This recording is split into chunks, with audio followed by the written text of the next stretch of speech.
ইসরায়েলের প্রাথমিক হামলায় একাধিক সামরিক কমান্ডার নিহত হওয়ার পরও ইরানের অবিরাম ক্ষেপণাস্ত্র হামলা প্রমাণ করে তেহরানের বাহিনী পুনরায় সংগঠিত হতে সক্ষম। শীর্ষস্থানীয় সামরিক কর্মকর্তাদের হারানোর পরও ইরানের এই পুনর্গঠন সক্ষমতা ইসরায়েলকেও বিস্মিত করেছে। মার্কিন সম্প্রচার মাধ্যম সিএনএনকে দেওয়া সাক্ষাৎকারে এমনটাই জানিয়েছেন একজন সামরিক বিশ্লেষক Trita Parsi. Quincy Institute for Responsible স্টেটক্রাফটের ভাইস প্রেসিডেন্ট ট্রাইটা পার্সি বলেন, ইসরায়েলিরা ইরানের পুনর্গঠন সক্ষমতাকে অবমূল্যায়ন করেছে, কারণ তারা অত্যন্ত সফলভাবে ইরানের সামরিক বাহিনীর শীর্ষ নেতৃত্বকে লক্ষ্যবস্তু করেছিল ও তাদের মধ্যে বেশ কয়েকজনকে হত্যা করতে সক্ষম হয়েছিল। পার্সি আরও জানান, ইসরায়েল বিশ্বাস করেছিল যে তারা ইরানের কমান্ড ও নিয়ন্ত্রণ ব্যবস্থাকে ব্যাহত করেছে, কিন্তু সেই ধারণা দ্রুত বদলে গেছে।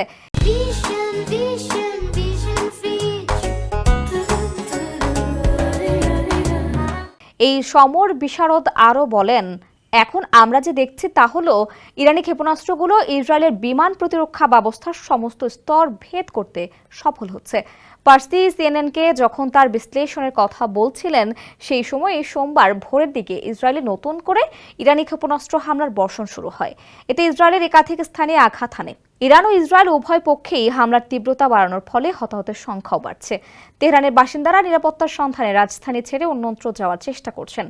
অন্যদিকে ইসরায়েলে রাতভর বিস্ফোরণ ও আগুন দেখা গেছে। বহু আবাসিক ভবন ক্ষতিগ্রস্ত হয়েছে।